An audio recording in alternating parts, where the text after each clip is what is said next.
আপনি গুনাহ থেকে বাঁচতে পারেন জাস্ট একটা দোয়া পড়লে। সে দোয়াটা হচ্ছে আল্লাহুম্মা ইন্নাকা আফুবুন তুহিব্বুল আফওয়া ফা'ফু আন্নি। দেখেন আল্লাহ তাআলা কতটা দয়ালু, তিনি বান্দার প্রতি যে এতটা দয়ালু, আপনি যদি এই দোয়াটা পড়েন তাহলে আপনি বুঝতে পারবেন যে আল্লাহ পাক কতটা দয়ালু আমাদের জন্য। দেখেন আমরা যখন বলছি আল্লাহুম্মা, হে আল্লাহ, ইন্নাকা নিশ্চয়ই আপনি আফুবুন ক্ষমাশীল, হে আল্লাহ নিশ্চয়ই আপনি ক্ষমাশীল, আপনি ক্ষমাকারী, তুহিব্বুল আফওয়া আপনি ক্ষমা করতে ভালোবাসেন। আল্লাহ পাক কিন্তু ক্ষমা করতে ভালোবাসে। আমরা যদি কোনো একটা অন্যায় কাজ করি এবং রব্বে কারিমকে যদি রব বলে ডাকি, তিনি কিন্তু ক্ষমা করে দেন, তিনি ক্ষমা করতে ভালোবাসেন। ফা'ফু আন্নি, আপনি আমাকে ক্ষমা করেন।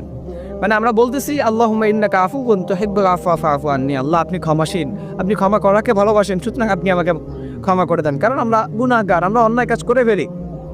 সো সেই অন্যায়ের দিকে না তাকায়া আপনি আপনার রহমান, আপনার রহিম, আপনার গফফার নাম এবং আপনার রাসূল সাল্লাল্লাহু আলাইহি ওয়াসাল্লামের উসিলায় হলো আপনি আমাদেরকে ক্ষমা করে দেন। দেখেন আপনি ওসিলা নিয়ে কিন্তু রবের কাছে আপনি দোয়া করতে পারেন। আপনি রাসূলের ওসিলা দিতে পারেন, তার নামের ওসিলা দিতে পারেন। এভাবে আপনি আল্লাহ তাআলার কাছে দোয়া করতে পারেন যে আপনার নাম তো গফফার, আপনি তো রহমান, আপনি তো রহিম, আপনি দয়ালু, আপনি আমাকে ক্ষমা করে দেন। এবং আপনি যে কোনো সময়, যে কোনো টাইমে, এটা যে কতবার পড়তে হবে বা একটা নির্দিষ্ট সময় আছে কিনা না, আপনি যতবার ইচ্ছা, যখন ইচ্ছা আপনি পড়তে পারেন আল্লাহুম্মা ইন্নাকা আফুবুন তুহিব্বুল আফওয়া ফা'ফু আন্নি।